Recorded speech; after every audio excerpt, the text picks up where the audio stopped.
नमस्कार दोस्तों, पाथफाइंडर में आप सभी का स्वागत है। मैं हूं डॉक्टर महिपाल सिंह राठौड़ और आज इस संवाद प्रोग्राम में हम शुरुआत कर रहे हैं। आज इसकी आगाज कर रहे हैं इसकी एक बहुत ही फेमस हस्ती के साथ, जिनको आप में से कई लोग अनअकैडमी प्लेटफॉर्म पर ऑलरेडी जानते होंगे। We welcome doctor Ashok Dhamija sir. Sir, welcome to Pathfinder. Thank you very much. आप में से जो लोग good morning. Good morning, good morning sir. तो आज हमने डॉक्टर अशोक धमीजा सर को हमारे चैनल पर इनवाइट किया है ताकि हम कुछ पॉलिटी के करंट अफेयर्स या फिर कुछ इंपॉर्टेंट इश्यूज जो पिछले महीनों में न्यूज में थे उन पर चर्चा कर सके। अशोक धमीजा सर जो है ये एक पॉलिटी के एक्सपर्ट हैं। He is a practising lawyer in the Supreme Court. इन्होंने कई किताबें भी लिखी हैं कानून पर और साथ ही साथ ये एक एजुकेटर भी है। और आप में से जो एस्पिरेंट्स आईएएस आईपीएस के लिए तैयारी कर रहे हैं उनको मैं ये भी बताना चाहता हूँ कि सर एक आईपीएस ऑफिसर थे। He took an early retirement and now he's practicing as a Supreme Court lawyer for the past 20 years. तो अशोक धमीजा सर से आज हम जानेंगे कि जो अभी कुछ करंट इश्यूज हैं पिछले 7 या 8 महीनों में जिन्होंने हमारे देश में पॉलिटी पर कुछ इम्पैक्ट डाला है, उसके कारण उस पर हम चर्चा करेंगे और हम ये जानेंगे कि मेंस पॉइंट ऑफ व्यू से क्या इंपॉर्टेंट चीजें हैं। उसमें आप आंसर्स लिख पाएंगे। इस तरह के पॉइंट्स आपको इस संवाद में या फिर इस डिस्कशन में जानने को मिलेंगे। तो सर, आज हमारा पहला टॉपिक डिस्कशन का मैं आपके साथ करना चाहता हूं, जिस पर वो है the recent Delhi NCT amendment bill. Delhi सरकार को उसकी पावर्स को थोड़ा सा कम करने के लिए सेंट्रल गवर्नमेंट ने एक कानून लाने की कोशिश करी है। लोकसभा में उसको टेबल कर दिया गया है as of today when we are recording this. अभी वो पास नहीं हुआ है लेकिन शायद पास हो ही जाएगा, जिसमें वो लेफ्टिनेंट गवर्नर के पावर्स को डिफाइन कर रहे हैं and to be specific lieutenant governor के पावर्स को बढ़ाया जा रहा है। तो सर, ये हमारे सेंटर स्टेट रिलेशंस को किस दिशा में लेकर जाती है इस तरह की डेवलपमेंट्स? देखिए, इसके बारे में सबसे पहले तो मैं आपको यह बताना चाहूंगा कि मेरे ओपिनियन में देखिए जो दिल्ली है वो एक्चुअल में एक राज्य नहीं है, वो स्टेट नहीं है, एक यूनियन टेरिटरी है। जैसे आर्टिकल 239 में यूनियन टेरिटरी यानी कि केंद्र शासित प्रदेश का एडमिनिस्ट्रेशन किस प्रकार से चलाया जाएगा उसके बारे में मेंशन किया गया है। तो उसके हिसाब से बेसिकली किसी केंद्र शासित प्रदेश का प्रशासन जो है वो राष्ट्रपति के द्वारा चलाया जाता है और उसमें जो केंद्र शासित प्रदेश का जो एडमिनिस्ट्रेटर है, जिसका नाम अलग अलग हो सकता है, जैसे दिल्ली के लिए उनको एलजी बोला जाता है, तो उनके मार्फत ये प्रशासन चलाया जाता है। और उसके बाद में दिल्ली के लिए क्योंकि अलग से एक आर्टिकल 239 ए बनाया गया है, तो उसमें भी क्लियरली लिखा गया है कि दिल्ली जो कि यूनियन टेरिटरी है उसका नाम होगा नेशनल कैपिटल टेरिटरी। तो नाम उसका अलग रखा गया है लेकिन उसको यूनियन टेरिटरी ही बोला गया है। तो अभी यूनियन टेरिटरी होने के कारण से तो नेचुरली उसका जो प्रशासन है वो तो वैसे राष्ट्रपति के द्वारा ही चलाया जाना चाहिए। और इसी प्रकार के प्रोविजंस एक्चुअल में देखा जाए तो बाकी देशों में भी हैं जहां पर फेडरल सिस्टम है, परिसंघ का सिस्टम है। जैसे अमेरिका में देख लीजिए आप, अमेरिका में जैसे वाशिंगटन डीसी है तो डिस्ट्रिक्ट ऑफ कोलंबिया, तो वो एक्चुअल में वहाँ की फेडरल गवर्नमेंट के अंडर में आता है। और वाशिंगटन के लिए जो भी कानून बनाए जाते हैं वो वहाँ की कांग्रेस के द्वारा बनाए जाते हैं। यूएस की कांग्रेस का मतलब वहाँ की पार्लियामेंट के द्वारा। और उसमें वाशिंगटन को अलग से स्टेट के रूप में डिक्लेयर नहीं किया गया है, जबकि अदरवाइज 50 स्टेट्स हैं। उसी तरह से आप ऑस्ट्रेलिया में देखिए, जैसे कैनबरा का जो एरिया आता है तो वो एक्चुअल में वहाँ ऑस्ट्रेलिया में फेडरल को कॉमनवेल्थ स्टेट बोलते हैं, तो वो कॉमनवेल्थ के अंडर में आता है। और वो अदरवाइज देखा जाए तो न्यू साउथ वेल्स के अंडर में प्रोविंस में आता है। तो सिमिलरली आप कुछ दूसरी कंट्री में भी देख सकते हैं, जैसे मलेशिया में है, नाइजीरिया में है, ऐसे कुछ और कंट्रीज में भी इसी प्रकार से प्रोविजन है। तो जो नेशनल कैपिटल है फेडरल स्टेट की वो जनरली अलग से रखी जाती है, उसको किसी स्टेट में इंक्लूड नहीं करते हैं। तो बेसिकली देखा जाए तो जहां तक मेरा पर्सनल ओपिनियन है तो इसे सेंटर और स्टेट के संबंधों में तो कोई फर्क नहीं पड़ना चाहिए, क्योंकि बेसिकली ये सेंटर और यूटी के संबंधों की बात आती है। ओके, पर सर आपको नहीं लगता कि 1990s में जो ये कानून लाया गया था, एनसीटी कानून जब सरकार ने पारित करा था उस समय, तो दिल्ली को कहीं ना कहीं यूनियन टेरिटरी से निकालकर एक राज्य के रूप में देखा गया था? उसमें मानता हूं कि उसको पूरी तरह से स्टेट के पावर्स नहीं दिए गए थे, लेकिन जिस तरह से दिल्ली पिछले 30 साल से दिल्ली सरकार काम कर रही है, कहीं ना कहीं वो राज्य की तरफ क्लोजली रिलेटेड नहीं है बजाय यूनियन टेरिटरी के। नहीं, देखिए, अगर हम हमारा जो 69th अमेंडमेंट एक्ट आया था 1991 में, अगर हम उसके statement of objects and reasons को भी देखते हैं कि क्यों वो अमेंडमेंट एक्ट पास किया गया, तो उसमें भी बेसिकली यही लिखा गया है कि दिल्ली का जो प्रशासन है उसको अलग तरीके से चलाने जाने के लिए, लेकिन उसमें भी ये क्लियरली बोला गया कि दिल्ली यूटी बनी रहेगी। और अगर आप हमारे संविधान की जो सेकंड अनुसूची है, दूसरा शेड्यूल है, आई एम सॉरी, जो फर्स्ट शेड्यूल है, उसके अंदर जैसे यूनियन टेरिटरीज की जो लिस्ट है उसमें सबसे पहले एंट्री दिल्ली की ही है। तो दिल्ली अभी भी वैसे यूनियन टेरिटरी ही है, लेकिन ये बात आपकी ठीक है जैसे अभी आपने बताया तो कि दिल्ली में विधानसभा बनाई गई है, तो कई यूटीज में विधानसभा नहीं है। दिल्ली में है, पुडुचेरी में है, और अभी JNK में भी नेचुरली बनने वाली है, क्योंकि अभी तक तो वहाँ इलेक्शन हुए नहीं है। तो दिल्ली में यूटी है, यूनियन टेरिटरी है, लेकिन साथ में विधानसभा बनाया गया है, तो इसको थोड़ा सा अलग प्रकार का एक स्टेटस समझ सकते हैं, लेकिन है यूटी है, मतलब UT with some features of the state. In fact अभी जो रिसेंटली 2018 का सुप्रीम कोर्ट का जजमेंट आया था, government of NCT versus union of India का, कॉन्स्टिट्यूशन बेंच का जजमेंट था, तो उसमें भी सुप्रीम कोर्ट ने बेसिकली यही बोला है कि दिल्ली जो है वो केंद्र शासित प्रदेश ही है, लेकिन सू जेनरिस है। कहने का मतलब थोड़ा सा उसकी अलग टाइप की स्टेटस है, लेकिन है वो यूनियन टेरिटरी, स्टेट नहीं बन जाती। तो आपके कहने का मतलब है कि जो 69th अमेंडमेंट एक्ट था वो भी दिल्ली को राज्य के रूप में नहीं देख रहा था, वो यूनियन टेरिटरी को एक थोड़ा एडिशनल पावर देने के हिसाब से वो कानून लाया गया था। तो यहाँ पर बहुत ज्यादा हम राज्य की तरह उसे नहीं देख सकते। या यू आर राइट एक्चुअली। एक minute, if you permit me, just 1 minute. For example जैसे 239AA जिसमें दिल्ली में विधानसभा वगैरह का प्रोविजन किया गया है, उसकी लैंग्वेज ही देखिए ये है। फॉर एग्जांपल मैं आपको जस्ट पढ़ के बता रहा हूँ इंग्लिश वाला version. As from the date of commencement of the Constitution 69th Amendment, the Union Territory of Delhi shall be called। मतलब यूनियन टेरिटरी ही है, उसको कहीं से भी उसको चेंज नहीं किया गया है। लेकिन ये बात ठीक है जैसे आप बता रहे हैं कि उसको विधानसभा दी गई है साथ में, लेकिन विधानसभा में भी कई ऐसी पावर्स हैं जो स्टेट्स के पास में नॉर्मली होती है, तो वो पावर्स नहीं दी गई है। फॉर एग्जाम्पल जैसे पब्लिक ऑर्डर, उसके बाद में पुलिस, और तीसरा लैंड, ये 3 जो मेन सब्जेक्ट्स रहते हैं जो स्टेट लिस्ट में आते हैं 7 शेड्यूल में, तो इनको एक्चुअल में दिल्ली की विधानसभा को इनके बारे में कानून बनाने के कोई भी अधिकार नहीं है। और दूसरी एक और जो महत्व की बात है वो क्या है कि हालांकि दिल्ली विधानसभा को बाकी जो एंट्रीज हैं स्टेट लिस्ट की और कंकरेंट लिस्ट की भी कुछ एंट्रीज के बारे में दिल्ली की विधानसभा को कानून बनाने का अधिकार है, लेकिन साथ में फिर उसी प्रोविजन में आर्टिकल 239AA में जो उपखंड 3 है उसमें साथ में फिर ये भी लिखा गया है कि पार्लियामेंट की पावर अभी भी खत्म नहीं हुई। कहने का मतलब दिल्ली की विधानसभा को बाकी एंट्रीज के बारे में, बाकी सब्जेक्ट्स के बारे में हालांकि कानून बनाने का अधिकार दिया गया है, लेकिन क्योंकि दिल्ली अभी भी यूटी है तो पार्लियामेंट का अधिकार भी चले जा रहा है।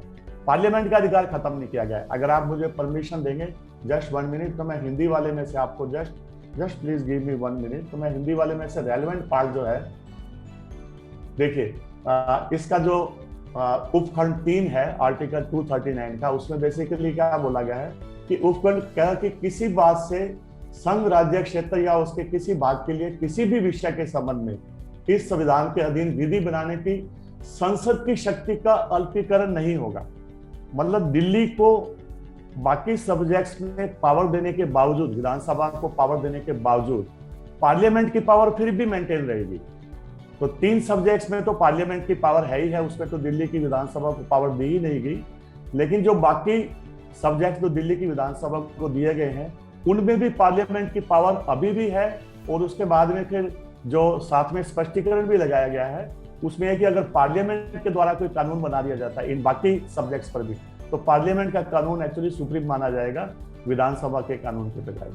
तो एक्चुअल में बेसिकली यूटी होने के कारण से थोड़ा लिमिटेड पावर तो रहेगी, और उसका देखिए जो मेन उद्देश्य है वो हमें समझना चाहिए। क्योंकि देखिए भारत एक परिसंघ है, एक फेडरल स्टेट है, यहाँ पर 28 राज्य है, इस समय कुछ यूटीज हैं। तो अभी जो केंद्र सरकार है उसको अपना शासन या अपना अस्तित्व अलग से बना के रखे जाना बहुत जरूरी है। अगर मान लीजिए दिल्ली को एक पूर्ण राज्य का दर्जा दे दिया तो उसमें प्रॉब्लम क्या होने वाली कि कल को मान लीजिए केंद्र सरकार का खुद का अस्तित्व खतरे में आ सकता है। कल को ऐसा हो सकता है कि राज्य सरकार के द्वारा कुछ इस प्रकार की एक्शंस ली जा सकती है जिससे केंद्र सरकार के काम में ही बाधा आ सकती है, क्योंकि केंद्र सरकार के सारे ऑफिसेज, मिलिट्री, नेवी, एयरफोर्स, उनके सारे खुद के सरकार, उनका सचिवालय सब कुछ दिल्ली में ही है। तो कल को अगर मान लीजिए राज्यों को अगर पूरा अधिकार दे दिया जाए जहां पर केंद्र का ऑफिस है बेसिकली, तो उसमें काफी प्रॉब्लम्स आ सकती है। इसलिए इनफैक्ट हम जब 69th अमेंडमेंट को देखते हैं तो उसके statement of objects and reason में क्लियरली लिखा गया है कि बाकी फेडरल कंट्रीज में नेशनल कैपिटल को किस प्रकार का दर्जा दिया गया है, उनको भी स्टडी किया गया है। तो फिर देखिए यूएस में, ऑस्ट्रेलिया में और कुछ कंट्रीज में उनको स्टडीज करने के बाद में उसी प्रकार का दर्जा दिल्ली में देने की कोशिश की गई है कि ताकि एक मिक्स सिस्टम बनाया जा सके। मतलब केंद्र को भी अपने अधिकार रहे, क्योंकि बेसिकली केंद्र का सारा ऑफिस दिल्ली में है, लेकिन साथ में दिल्ली की जनता को, दिल्ली के कॉमन मैन को भी अपनी खुद की अलग से सरकार चुन के उनके मार्फत जो काम जो कॉमन मैन के पर्पजेस के लिए है। और एक्चुअल में 69th अमेंडमेंट में बेसिकली कॉमन मैन का लिखा गया है वर्ड कि दिल्ली की सरकार क्यों बनाई जा रही है, ताकि कॉमन मैन को बेटर सर्व किया जा सके। इस प्रकार के उसमें शब्द भी लिखे गए हैं। जी सर, आपकी इस प्रकार का मिक्स सिस्टम के जी आपकी इस बात से मैं बिल्कुल सहमत हूं कि ये जो सिस्टम है ये इसी प्रकार से डिजाइन किया गया है कि केंद्र की जो सरकार है वो अपनी स्वायत्तता एक तरह से ना खो दे। कल को अगर दिल्ली में कोई लोकल गवर्नमेंट बिल्कुल केंद्र सरकार के अगेंस्ट हो जाए, कभी कभी ऐसा हो भी रहा है, हम रिसेंट एग्जांपल्स भी देख रहे हैं, लेकिन ये बात भी बिल्कुल सही है। दुनिया के दूसरे देश जो हैं उन्होंने भी इस प्रकार की व्यवस्था करी है, कैनबरा, वॉशिंगटन डीसी, वहां के आपने एग्जांपल दिए। बस यहाँ पे लेकिन एक एडिशनल पॉइंट जो मैं जोड़ना चाहता हूँ वो ये कि दूसरे शहरों में आबादी इतनी नहीं है। अगर हम दिल्ली की आबादी देखें जो अभी हालांकि 2021 का सेंसस अभी नहीं हुआ है, लेकिन जो अप्रोक्सीमेटली पॉपुलेशन दिल्ली की बताई जा रही है वो समवेयर अराउंड 2 करोड़ है। तो पिछले सेंसस में 2011 में भी 1 करोड़ 10 लाख आई थी आबादी। तो दिल्ली सर यूनियन टेरिटरी के बजाय एक स्टेट की तरफ जा रहा है अकॉर्डिंग टू पॉपुलेशन। तो क्या आपको लगता है कि भविष्य में इसमें और बदलाव हो सकते हैं? जैसे एक एग्जांपल के लिए मैं आपको बताता हूँ, एक प्रस्ताव आया था कि जो न्यू दिल्ली है, एनडीएमसी का जो एरिया है, उसको एक तरह से फेडरल टेरिटरी घोषित कर दिया जाए, जहां पर लगभग सारे हमारे सचिवालय और मेन ऑफिस स्थित हैं, और उसके अलावा बाकी का जो पूरा दिल्ली शहर है उसको एक स्टेट की तरह गवर्न किया जा सकता है। क्या आपको लगता है कि इस दिशा में भविष्य में कुछ काम हो सकता है? नहीं, देखिए, अगर ऐसा संभव हो पाए कि दिल्ली के अंदर ही कुछ ऐसा एरिया हो जहां पर सिर्फ सेंट्रल गवर्नमेंट के ऑफिसेज हों, तो डेफिनेटली ऐसा किया जाता है। लेकिन आज की तारीख में तो ऐसा माना जाता है, जैसे आपने फेडरल टेरिटरी बोला, तो एक्चुअल में पूरी दिल्ली को ही फेडरल टेरिटरी के रूप में बोला गया है, क्योंकि हमारे देश में अनफॉर्चुनेटली हमने, जैसे यूएस में फेडरल गवर्नमेंट का कंसेप्ट है, तो हमारा वैसे तो फेडरल कॉन्स्टिट्यूशन है लेकिन हमारा सेंटर की तरफ झुकाव भी है, तो हम एक्चुअल में उसको फेडरल की बजाय यूनियन गवर्नमेंट जैसे बोलते हैं। तो इसलिए दिल्ली को यूनियन टेरिटरी डिक्लेयर किया गया फेडरल टेरिटरी की बजाय, because we call it union. तो वो तो ऑलरेडी डिक्लेयर्ड है, लेकिन दिल्ली का पूरा एरिया किया गया है। जैसे आपका सुझाव है, वो मैंने भी पढ़ा है, मीडिया में अक्सर ऐसा आता है कि सिर्फ न्यू दिल्ली म्यूनिसिपल काउंसिल के एरिया को ही यूनियन टेरिटरी माना जाए, बाकी को एक्सक्लूड कर दिया जाए। तो मेरा देखिए ये मानना है कि अगर न्यू दिल्ली म्यूनिसिपल एरिया में अगर सेंट्रल गवर्नमेंट के सारे ऑफिसेज को इंक्लूड करना पॉसिबल हो पाएगा, और अगर उसमें सेंट्रल गवर्नमेंट के काम में बाधा नहीं आती, मेन उद्देश्य है कि सेंट्रल गवर्नमेंट के, क्योंकि देखिए हमारी जो नेशनल गवर्नमेंट है वो काफी इंपॉर्टेंट है, खास करके डिफेंस के व्यू से, हमारा फाइनेंस है, करेंसी है, ऐसे कई सारे इंपॉर्टेंट काम हैं जो सिर्फ फेडरल गवर्नमेंट ही करती है। तो अगर दिल्ली के एरिया को छोटा करके, सपोज अगर ऐसा पॉसिबल हो सकता है, तो डेफिनेटली उसको किया जाना चाहिए। लेकिन आज की तारीख में जो मेरा ज्ञान है उसके हिसाब से एक्चुअल में दिल्ली के बाकी एरिया में भी सेंट्रल गवर्नमेंट के काफी सारे ऑफिस हैं। तो एक तो फिर पॉसिबिलिटी ये होती है कि या तो आप दिल्ली के जो बाकी एरिया में ऑफिस है उनको निकाल करके आप न्यू दिल्ली म्यूनिसिपल एरिया में ही लेके आइए, और न्यू दिल्ली म्यूनिसिपल एरिया में जो बाकी चीजें उनको बाहर भेज दीजिए, ये पॉसिबिलिटी हो सकती है। या कई बार जैसे फॉर एग्जांपल ऑस्ट्रेलिया में किया गया था, ऑस्ट्रेलिया में अप्रोक्सीमेटली 1908 के आसपास, मतलब 100 साल से ज्यादा टाइम हो गया है, उस समय डेलिबरेटली वहाँ की जो प्रोविंस थी उसमें से एक एनक्लेव बना करके, जैसा आप सजेशन दे रहे हैं उसी प्रकार से एक एनक्लेव बनाया गया। एग्जिस्टिंग वहाँ की जो प्रोविंस थी उसमें कैनबरा का जो एरिया था उसको बना करके, उसमें वहाँ की कॉमनवेल्थ गवर्नमेंट बोलते हैं फेडरल गवर्नमेंट को, तो वो बनाने के लिए उन्होंने कैनबरा के एरिया को सिलेक्ट किया गया, उसको कॉमनवेल्थ एरिया डिक्लेयर किया गया। तो सेम किया जा सकता है, या अगर कल को सरकार चाहे, अभी वो देखिए सरकार पर डिपेंड करता है, अगर चाहे तो दिल्ली के अलावा कहीं और किसी एरिया में भी ऐसा एनक्लेव बनाई जा सकती है। फॉर एग्जाम्पल जो हो सकता है शायद थोड़ा भारत के थोड़ा केंद्र में ज्यादा स्थित हो, ऐसा भी कई बार सुझाव आता है कि दिल्ली की बजाय कहीं और लेके जाइए, लेकिन मुझे लगता नहीं कि इस प्रकार का कोई सजेशन होने वाला है पास। मुझे ये भी नहीं लगता है कि दिल्ली सिर्फ न्यू दिल्ली म्यूनिसिपल एरिया को ही इस प्रकार से यूनियन टेरिटरी या फेडरल एरिया डिक्लेयर किया जाएगा। लेकिन एक बात मैं आपसे एक और देखिए बोलना चाहूंगा। देखिए वो क्या है, कई बार हम क्या समझते हैं कि केंद्र सरकार का मतलब जैसे कोई ब्रिटिश रूल चल रहा हो या किसी दूसरे देश का रूल हो। काइंडली ये आप ध्यान में रखिए, मैं दर्शकों से भी यही रिक्वेस्ट करूंगा कि देखिए जो केंद्र सरकार है वो भी लोकतांत्रिक सरकार है। ऐसा नहीं है कि किसी चाइना से या अमेरिका से कोई हमारे पर सरकार थोपी गई है या दिल्ली के लोगों के लिए कोई बाहर की सरकार है। वो भी बेसिकली लोकतांत्रिक तरीके से लोकसभा चुन के आती है, लोकसभा के प्रति उसका उत्तरदायित्व है। तो और जैसे मान लीजिए 91 से पहले जब केंद्र सरकार की तरफ से डायरेक्ट रूल चलाया जा रहा था, तो उस समय भी ऐसा नहीं है कि मान लीजिए दिल्ली के लोग उससे कोई नाखुश रहे होंगे, मुझे नहीं मालूम है। इनफैक्ट क्योंकि मैं खुद एक्चुअली में दिल्ली में रहता हूँ, तो मैं आपको अपना व्यक्तिगत राय बोल सकता हूँ। मुझे नहीं मालूम दिल्ली के बाकी लोगों की क्या राय होगी या मेजोरिटी लोगों की क्या राय होगी। लेकिन मेरी जैसे पर्सनल राय क्या है कि मान लीजिए अगर सपोज जस्ट प्रिज्यूम करिए कि मान लीजिए अगर केंद्र शासित प्रदेश ही रहता था, सपोज विधानसभा भी नहीं आती थी, तो केंद्र सरकार भी हमारी इलेक्टेड सरकार है। तो ऐसा नहीं कि केंद्र सरकार दिल्ली के साथ कोई अन्याय करती थी या दिल्ली के लोगों के साथ कोई पक्षपातपूर्ण रवैया अपनाती थी। कारण, उसका मेन कारण क्या है देखिए, क्योंकि जो सरकार है वो खुद दिल्ली में रहती है, तो नेचुरली सरकार के जो प्रधानमंत्री या बाकी मंत्री सब दिल्ली में ही रहते हैं। तो वो मुझे नहीं लगता है जहां वो खुद रह रहे हैं वो ये चाहेंगे कि दिल्ली में सड़कें नहीं बने या दिल्ली में बिजली 24 घंटे ना आए या दिल्ली में पानी की व्यवस्था ना रहे या बाकी फैसिलिटी नहीं रहे। तो दिल्ली को फिर भी पूरी फैसिलिटी मिलती थी अगर केंद्र शासित प्रदेश भी रहता था। तो मेरी आपसे यही रिक्वेस्ट है कि कई बार मतलब हमारी टेंडेंसी ऐसी रहती है, हम ऐसा समझते हैं कि भी केंद्र सरकार जैसे कोई बाहर की सरकार है, वो भी हमारी ही सरकार है। इनफैक्ट मेरा इसके बारे में एक सजेशन अगर आप परमिट करेंगे, तो मेरा इसमें एक सजेशन क्या है कि इनफैक्ट अगर ऐसा किया जाता था 91 में, शायद जैसे एक दो कंट्री में ऐसा किया गया फेडरल स्टेट्स में, उसमें क्या किया जाता है कि एक मिनिस्टर को अलग से डेप्यूट कर दिया जाता है सेंट्रल गवर्नमेंट में ही एक अलग से, क्योंकि मिनिस्टर भी देखिए वो लोकतांत्रिक तरीके से आया हुआ है और वो मिनिस्टर हो सकता है दिल्ली से इलेक्ट आया हुआ, कोई एमपी भी हो सकता था ताकि उसको दिल्ली के बारे में जानकारी हो, और एक या दो स्टेट मिनिस्टर भी अपॉइंट किए जा सकते थे।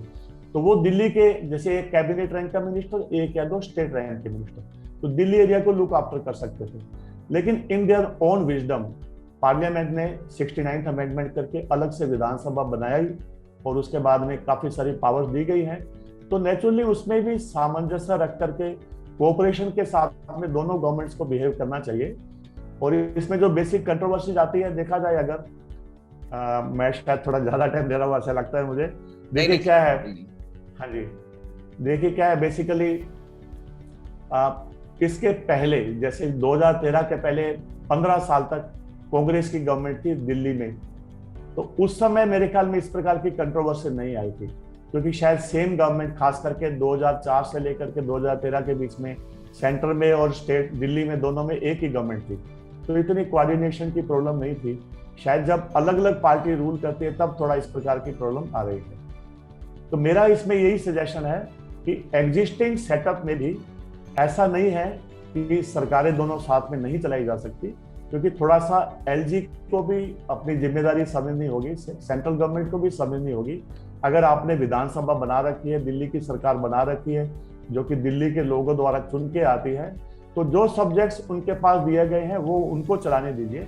उसमें भी एक आधा ऐसा काफी इंपॉर्टेंट मैटर हो सकता है जिसमें सेंट्रल गवर्नमेंट को लगता है कि वो नेशनल इंटरेस्ट का है, तो ठीक है, ऐसे एक्सेप्शनल केस में एलजी उसमें इंटरफेयर करे, ऑल राइट। लेकिन normally day to day administration में इस प्रकार का इंटरफेयर नहीं होना चाहिए। जो सब्जेक्ट सेंटर के पास ही रखे गए हैं, लैंड, पुलिस और पब्लिक कोर्ट, वहां तो बात ही अलग है। बाकी सब्जेक्ट्स में normally day to day administration में सरकार के पास में पावर रहनी चाहिए, दिल्ली की सरकार के पास। अगर कोई नेशनल इंपॉर्टेंस का इशू आता है जिसमें हमारे राष्ट्र हित में अगर कोई बात दिल्ली सरकार द्वारा नहीं की जाती है, उसमें एलजी के द्वारा इंटरफेयर किया जाएगा, तो फिर उसमें ज्यादा ऑब्जेक्शन नहीं होगा।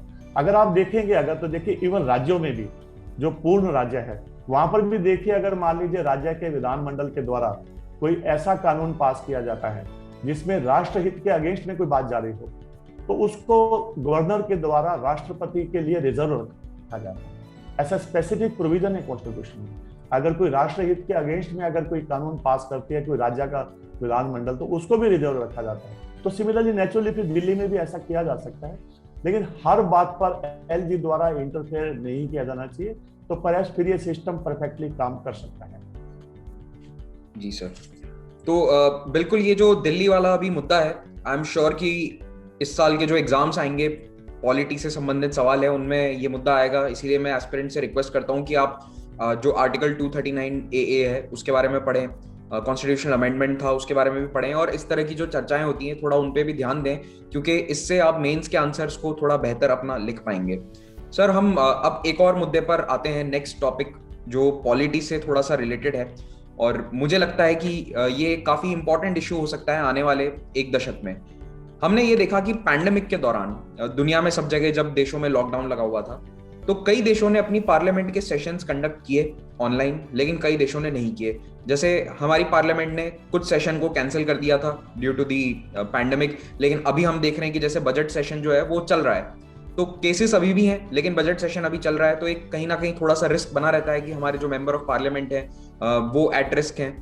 तो आपको नहीं लगता कि ऐसे समय में जब पैंडेमिक्स आई है तो हमारी जो पार्लियामेंट की वर्किंग है कहीं ना कहीं वो ऑनलाइन जा सकती है, कि सेशन हम ऑनलाइन कंडक्ट करवाएं, जैसा कि यूरोपियन यूनियन की पार्लियामेंट में हुआ था, ब्रिटिश पार्लियामेंट ने किया था, दुनिया की कई पार्लियामेंट्स ने ये काम किया था।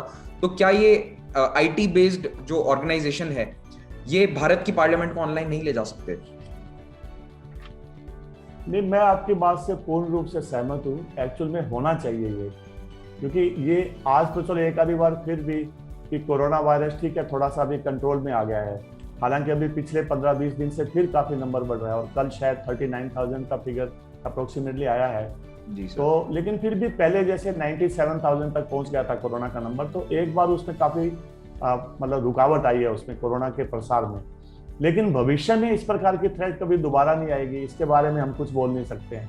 भविष्य में फिर ऐसी कोई प्रॉब्लम आ सकती है, और जैसे बोलते हैं कि आवश्यकता आविष्कार की जननी है, तो मान लीजिए अभी हमें आवश्यकता पड़ी है कि लोग इकट्ठे होकर के नहीं बैठ सकते, जैसे पार्लियामेंट में नॉर्मली हमारे लोग बैठते हैं। इवन ब्रिटिश पार्लियामेंट में भी यही सिस्टम है, पहले वहां पर एकदम कंधे से कंधा मिला करके एमपीज को बैठना पड़ता था। तो अभी जैसे वहां पर 2 मीटर की दूरी रखी जाती है। हाइब्रिड सिस्टम भी ब्रिटेन की पार्लियामेंट में लास्ट ईयर अपनाया गया था, मतलब कुछ लोग पार्लियामेंट के अंदर बैठेंगे, बाकी ऑनलाइन वर्चुअल पार्लियामेंट। तो कहाँ 2 मीटर की दूरी और कहाँ कंधे से कंधा मिला के बैठना। तो पार्लियामेंट की बिल्डिंग में स्पेस इतना कम है, अगर 542 या 545 मेंबर्स बैठेंगे, खास करके अगर कोई पेंडेमिक की सिचुएशन हो तो वो काफी प्रॉब्लमेटिक हो सकती है। तो डेफिनेटली इसके बारे में वर्चुअल पार्लियामेंट यानी कि ऑनलाइन पार्लियामेंट की मीटिंग बुलाने का सिस्टम बनना ही चाहिए। अगर आप देखेंगे, क्योंकि देखिए मैं तो एज एन एडवोकेट प्रैक्टिस कर रहा हूँ सुप्रीम कोर्ट में, तो सुप्रीम कोर्ट में तो देखिए पिछले साल के 15 मार्च से फिजिकल हियरिंग को बंद कर दिया गया था, तो आज 1 साल से ऊपर हो गया। तो सुप्रीम कोर्ट की हियरिंग रेगुलरली चलती रही है, लेकिन बेसिकली वो वर्चुअल हियरिंग चलती रही है। अभी पिछले 5-7 दिन से उन्होंने अपना फिजिकल हियरिंग सोमवार और शुक्रवार को वापस सोमवार शुक्रवार को छोड़ करके 20 के 3 दिन वापस फिजिकल हियरिंग स्टार्ट कर रहे हैं वो पिछले कुछ दिन से। लेकिन अदरवाइज अभी भी उनकी वर्चुअल हियरिंग चल रही है, सुप्रीम कोर्ट कर रही है, हाई कोर्ट कर रही है। जैसे आपने बताया 20 से ज्यादा देशों की पार्लियामेंट्स की वर्चुअल हियरिंग ऑनलाइन हो रही है या हुई है लास्ट ईयर। तो हम भी कर सकते हैं, जबकि हम तो आईटी क्षेत्र में खुद को सुपर पावर बोलते हैं, तो हम भी कर सकते हैं। I think that is possible and that should be done. बिल्कुल, क्योंकि जैसा कि अभी हम देख रहे हैं कि केसेस फिर से बढ़ रहे हैं, तो हो सकता है कि अभी जो बजट सेशन है उसके दौरान भी कुछ दिक्कतें आए। लास्ट ईयर भी जब मार्च में लॉकडाउन लागू हुआ ही था, उसी समय कुछ सेशन, हमारा बजट सेशन चल रहा था एग्जैक्टली 1 ईयर अगो, तो उस समय भी पार्लियामेंट को बीच में ही रोकना पड़ गया था। तो ये हम कानून बनाने की जो हमारी व्यवस्था है उसको हम रोक नहीं सकते, देश में नए कानून बनाने पड़ेंगे, डिबेट चलता रहेगा पार्लियामेंट्री। तो इसीलिए मुझे ऐसा लगता है कि हम इसको ऑनलाइन ले जा सकते थे पिछले साल ही, लेकिन अभी भी हम कर सकते हैं। लेकिन मेरे ख्याल से सरकार इस पर काम अभी तक तो नहीं कर रही है। एज ऑफ राइट नाउ कोई पॉलिसी इसके बारे में पब्लिक डोमेन में तो नहीं है। तो आपको नहीं लगता कि कहीं ना कहीं जनता को इसके बारे में आगे आना चाहिए, या फिर ये मेंबर ऑफ पार्लियामेंट्स के द्वारा खुद एक सरकार के ऊपर प्रेशर बनाना चाहिए कि भाई आप हमारी हेल्थ को भी रिस्क पर रख रहे हैं, तो इसको जल्द से जल्द ऑनलाइन ले जाएं? लेकिन एमपीज की तरफ से मैंने इस तरह की कोई डिमांड कहीं देखी या सुनी नहीं सर। नहीं, एमपी की तरफ से एक्चुअल में कुछ स्टेटमेंट तो आए थे। फॉर एग्जांपल मैंने जस्ट 1 मिनट, आई थिंक मैंने शायद 1 minute, just kindly give me 1 second, क्योंकि लास्ट ईयर जब इस प्रकार की प्रॉब्लम आई थी, जब हमारी पार्लियामेंट को कोरोना के टाइम में जैसे मानसून सेशन भी थोड़ा बहुत तो चलाया गया था, तो उस समय एक्चुअली हमारे 3 एमपीज की डेथ भी हुई थी कोरोना वायरस के कारण से। कोरोना वायरस के कारण से, मतलब उसके जो कोमोर्बिडिटी जिसको बोलते हैं, तो उसके कारण से डेथ भी हुई थी। मैंने कहीं उनका नाम भी नोट किया था, but anyway what I am trying to say is कि थोड़ी बहुत डिमांड, हाँ देखिए उनके नाम देखिए हैं 3 लोगों के। एक तो जैसे राज्यसभा एमपी थे अशोक गस्ती, फिर एक उसके बाद में एक एम दुर्गा प्रसाद और एक एच वसंत कुमार। इन 3 एमपीज की डेथ भी एक्चुअली हुई थी कोरोना के कारण से। तो हमारे देखिए देश में अप्रोक्सीमेटली 790 के आसपास एमपीज हैं, तो उसमें से 3 एमपीज की डेथ होना भी, और इवन राज्यसभा के जो चेयरमैन यानी कि उपराष्ट्रपति जो हमारे हैं, वो भी एक्चुअली में कोरोना पॉजिटिव पाए गए थे। तो ये इश्यू तो डेफिनेटली सीरियस है। कुछ एमपी ने इसके बारे में बोला भी था कि वर्चुअल हियरिंग के बारे में कुछ अरेंजमेंट्स किए जा सकते हैं, लेकिन जैसे आपने बोला, मैं आपके बात से सहमत हूँ, मतलब इसके बारे में ऐसी कोई ज्यादा स्ट्रॉन्ग डिमांड नहीं आई थी, तो इसलिए शायद गवर्नमेंट ने भी इस पर ज्यादा कोई अर्जेंसी दिखाई नहीं। तो लेकिन जैसे आप बोल रहे हैं, एक्चुअली में इसके बारे में एडवांस में ही प्रिपरेशन करनी चाहिए। मतलब हम दोबारा कोई नई पेंडेमिक का इंतजार करें, कोई अचानक इमरजेंसी आएगी, या मान लीजिए कोरोना वायरस ही कल को अचानक दोबारा फिर ज्यादा बढ़ जाए। जैसे यूरोप में पहले ये खत्म हो गया था 4-5 महीने पहले, ऑलमोस्ट खत्म हो गया था। कुछ कंट्री में तो 10 से कम केसेस आने लगे थे दिन में, और बाद में 10 केसेस से बढ़ करके वो 40,000, 50,000, 60,000 ऐसे केस शुरू हो गए थे। तो अभी हमारे देश में 10,000 से नीचे आए थे, तो 10,000 से अभी वापस बढ़ना स्टार्ट हुआ, मालूम नहीं अभी कहाँ तक जाएंगे, हम कुछ बोल नहीं सकते हैं। तो वापस फिर पेंडेमिक की उस स्टेज का इंतजार कर करके फिर प्रबंध करने की बजाय अगर एडवांस में प्रिपरेशन करें तो I think it should be possible. जैसे कनाडा में और यूके में तो एक्चुअल में जूम को ही यूज किया गया था। अभी भारत में तो शायद मुझे नहीं लगता कि जूम को यूज करेंगे, लेकिन जैसे सुप्रीम कोर्ट में एक वीडियो करके सॉफ्टवेयर है, VIDYO, उसको यूज किया जाता है। ऐसे और भी कई सॉफ्टवेयर अवेलेबल हैं, या NIC के द्वारा या किसी प्राइवेट कंपनी को साथ में लेकर के ऐसा सॉफ्टवेयर बनाया भी जा सकता है। और सिर्फ उसमें बाकी जैसे कुछ प्रिकॉशंस है, फॉर एग्जांपल हमारे यहाँ अनफॉर्चुनेटली देखिए सब जगह पर आपको ब्रॉडबैंड कनेक्टिविटी मिल पाएगी क्या पूरे भारत में? फॉर एग्जांपल एमपीज वो देश के अलग अलग भागों से आते हैं, कुछ एमपीज एकदम ग्रामीण एरिया में है, वहां पर क्या फुल कनेक्टिविटी मिलेगी क्या? तो कम से कम सरकार को पहले ये भी इंश्योर करना पड़ेगा, और करना चाहिए एक्चुअल में, कि कम से कम जहां जहां से एमपी आते हैं, कम से कम उनके गांव में या उनके शहर में थोड़ा सा प्रॉपर कनेक्टिविटी दे दे और उनको ट्रेनिंग दे। क्योंकि हमारे बहुत से एमपीज को एक्चुअल में आईटी के क्षेत्र में, आई डोंट नो, जैसे कनाडा ब्रिटेन में तो नेचुरली थोड़ा सा हायर लेवल ऑफ एजुकेशन है, हमारे यहाँ हर एमपी को उतनी प्रॉपर ट्रेनिंग है क्या हैंडल करने का ऑनलाइन कॉन्फ्रेंसिंग को? नहीं है तो उनको दिया जाना चाहिए। फिर उसके बाद में जैसे वोटिंग के बारे में कई बार डाउट्स आते हैं कि मान लीजिए अगर ऑनलाइन वोट डाला गया तो क्या उसको हैकिंग तो नहीं कर लिया जाएगा? ये तो कल को कानून पास किया गया ऑनलाइन वोटिंग करके, और उसमें हैकिंग करके मान लीजिए किसी चाइनीज लोगों ने, जैसे अभी हमारे पावर स्टेशंस को खास करके महाराष्ट्र में चाइनीज लोगों द्वारा हैकिंग किया गया था, कल को अगर पार्लियामेंट की कार्रवाई को हैक कर लिया तो किसी भी कानून को पास करवा देंगे चाइनीज हैकर। तो उन बातों को इंश्योर करने के लिए, क्योंकि हैकिंग नहीं हो, वोटिंग प्रॉपर हो, और ये किया जा सकता है, बहुत सी चीजें ऑलरेडी हो रही है। मैं आपको एग्जाम्पल के लिए बता रहा हूँ। देखिए हमारे देश में जैसे स्टॉक मार्केट है, स्टॉक मार्केट में सारी ट्रांजैक्शंस ऑनलाइन होती है, फिजिकल ट्रांजैक्शन बिल्कुल नहीं है, और ये लास्ट 15-20 साल से है। और आपको बताता हूँ हर दिन 15 लाख करोड़ रुपए की ट्रांजैक्शंस होती है, 15 लाख करोड़ रुपए की। आप देखिए 12-13 जीरो बन जाती है, रोज हो रही है। पूरा बैंक का ट्रांजैक्शन आजकल ऑनलाइन है। जब हम अपना पूरा पैसा बैंक में डाल सकते हैं, ऑनलाइन से मैनेज कर सकते हैं, तो पार्लियामेंट का वोट भी किया जा सकता है, लेकिन उसके लिए पहले प्रॉपर सॉफ्टवेयर का सेटअप बनाना पड़ेगा। और आजकल जैसे ब्लॉक चेन टेक्नोलॉजी आई है, जो मल्टीपल प्लेसेस पे ऑडिटिंग का सिस्टम बनाया जा सकता है, ऑनलाइन जो डेटाबेस स्टोर होता है, तो ब्लॉकचेन टेक्नोलॉजी को यूज करके उसका सॉफ्टवेयर प्रॉपर्ली पहले से डेवलप करके रखना चाहिए, मेरा ऐसा मानना है। तो आपकी बात से मैं पूरी तरह सहमत हूँ, इसमें स्टेप्स उठाए जाने चाहिए और तुरंत उठाए जाने चाहिए। सर क्या इसमें कोई संविधान के कानून में कोई दिक्कत आ सकती है, अड़चन आ सकती है कि कहीं ना कहीं हमारे कॉन्स्टिट्यूशन या फिर पार्लियामेंट के खुद के जो रूल्स हैं, क्या वो इसको रोकते हैं कि इस तरह की मीटिंग्स ना हो सकें? मेरे ख्याल में ऐसा, जहां तक मुझे याद आ रहा है, देखिए ऐसा कोई नहीं है। बेसिकली संविधान में क्या लिखा है, मीटिंग के बारे में लिखा है। अब मीटिंग वर्चुअल मीटिंग भी हो सकती है और फिजिकल मीटिंग में, मतलब ऐसा क्वालिफाई नहीं किया जहां तक मुझे याद आ रहा है। Again one can cross check, लेकिन मान लो अगर ऐसा लिखा भी है, जैसे सुप्रीम कोर्ट में भी वैसे तो फिजिकल हियरिंग, मतलब फिजिकल वर्ड नहीं है लेकिन हियरिंग टाइप का वर्ड आता है, लेकिन उन्होंने अपने रूल्स में जहां पर उनको जरूरत पड़ी उन्होंने ऑर्डर्स इशू किए चीफ जस्टिस ने, और उन्होंने अपने रूल्स को अमेंड करके या ऑर्डर्स इशू करके उन्होंने अपनी वर्चुअल हियरिंग सारी चलाई है। तो सिमिलरली जहां तक कॉन्स्टिट्यूशन में अगर ऐसा, जहां तक मुझे याद है, ऐसा कोई स्पष्ट शब्द नहीं है कि फिजिकली ही मिलना चाहिए, लेकिन मान लो हो अगर, तो उसको अमेंडमेंट करने में कोई ज्यादा टाइम नहीं लगना चाहिए। और अगर पार्लियामेंट के रूल्स में लिखा हुआ है तो रूल्स तो देखिए अमेंड करना काफी इजी हो जाएगा। रूल्स को अमेंड करने में तो बेसिकली पार्लियामेंट खुद भी अपने रूल्स बनाती है, तो कभी भी बना सकती है। अब जैसे बजट पास कर रहे हैं, मिल रहे हैं, तो रूल्स को भी उसी प्रकार से अमेंड कर सकते हैं। कॉन्स्टिट्यूशन को अमेंड करने में थोड़ा सा ज्यादा टाइम लग सकता है, या मे भी थोड़ा सा फॉर्मल प्रोसीजर हो जाएगा। रूल्स को अमेंड करना तो इजी होना चाहिए। जी बिल्कुल, अगर कोई अमेंडमेंट करना भी है तो रूल्स में तो 1 दिन या 2 दिन में ये बदलाव लाया जा सकता है। तो बिल्कुल सर, मेरे ख्याल से ये जो टॉपिक्स हैं, इस तरह के टॉपिक्स पर हम आपसे लगातार कुछ कुछ समय पर चर्चा करना चाहेंगे। तो आज आपने अपना समय निकाला पाथफाइंडर चैनल के सब्सक्राइबर्स के लिए, एस्पिरेंट्स के लिए, तो उसके लिए मैं आपको तहे दिल से धन्यवाद देना चाहता हूँ हमारे एस्पिरेंट्स की तरफ से भी। And it was lovely talking to you sir. I hope we can do this again soon. तो सर, इसी के साथ आज का हम सेशन समाप्त करते हैं। आप सभी लोग जो इसे देख रहे हैं उनको भी धन्यवाद फॉर ट्यूनिंग इन।